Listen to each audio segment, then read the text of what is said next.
Yan mga sir, to yung ano, Isuzu Crosswind blackout issue yung panel gauge niya. Pero may time daw na nagana pag nalubak sir, no? Yes, pag kinalampag. Yes, oo. Pag nalubak or kapag tinapik-tapik ng konti. Pero ngayon na blackout siya. Pati udo wala doon. Wala rin. Tapos yung temperature gauge niya nakapirmi lang doon, no? Sa taas ng konti ng malaking guhit. Tapos may time din naman daw na nagana yan, sabi ni sir. Tsambahan lang talaga yun. Tsambahan na daw sabi ni sir yung ano, pag gumana daw to. Wala. Buksan natin to mga sir. Yan, ito mga sir yung ano, panel gauge ng Isuzu Crosswind. Yan, galing pa pala tong Bulacan. Blackout issue mga sir. Tapos tsambahan daw biglang nagana kapag sobrang naalog, yung pag nalubak bigla ng malakas. Yan, bigla daw nagana lahat, sabay-sabay sila. Pati udo nagana daw. Tapos yun, kadalasan daw talaga blackout. Tulad kanina pagdating nila blackout. Galing pang Bulacan. Matagal na raw ganito mga sir eh.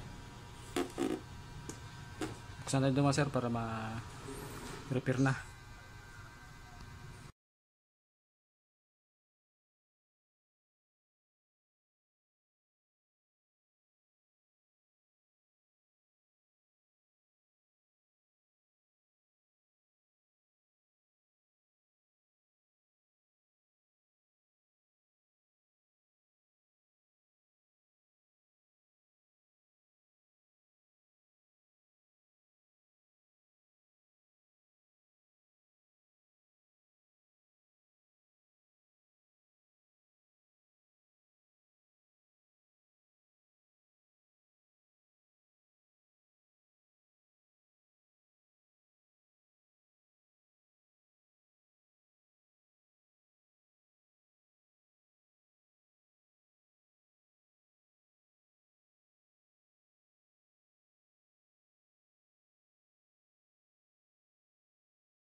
Sir, na-symbol ko na yung ano, yung panel gauge. Takpan na natin ito, tapos i-testing na natin sa ano, ay sa unit. Ayan. Dapat inihipan mga sir para effective.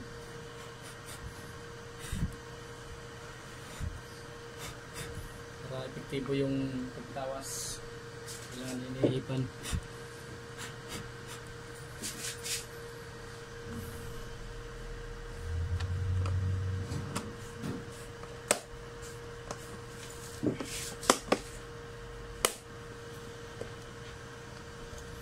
Ayan, okay na mga sir, i-testing na natin to sa sasakyan.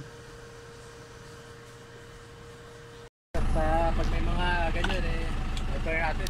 Yan, okay na mga sir, yung ano, yung panel gauge ng Isuzu Crosswind, galing pang Malulus, Bulacan pala sila ni sir.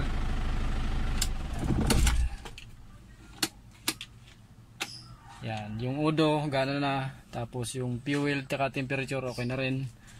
RPM okay na mga sir.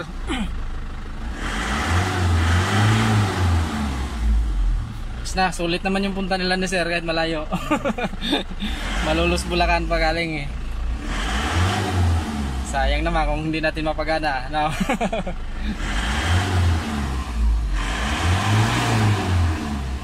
Ayun, ayos. Okay na mga sir, maraming salamat.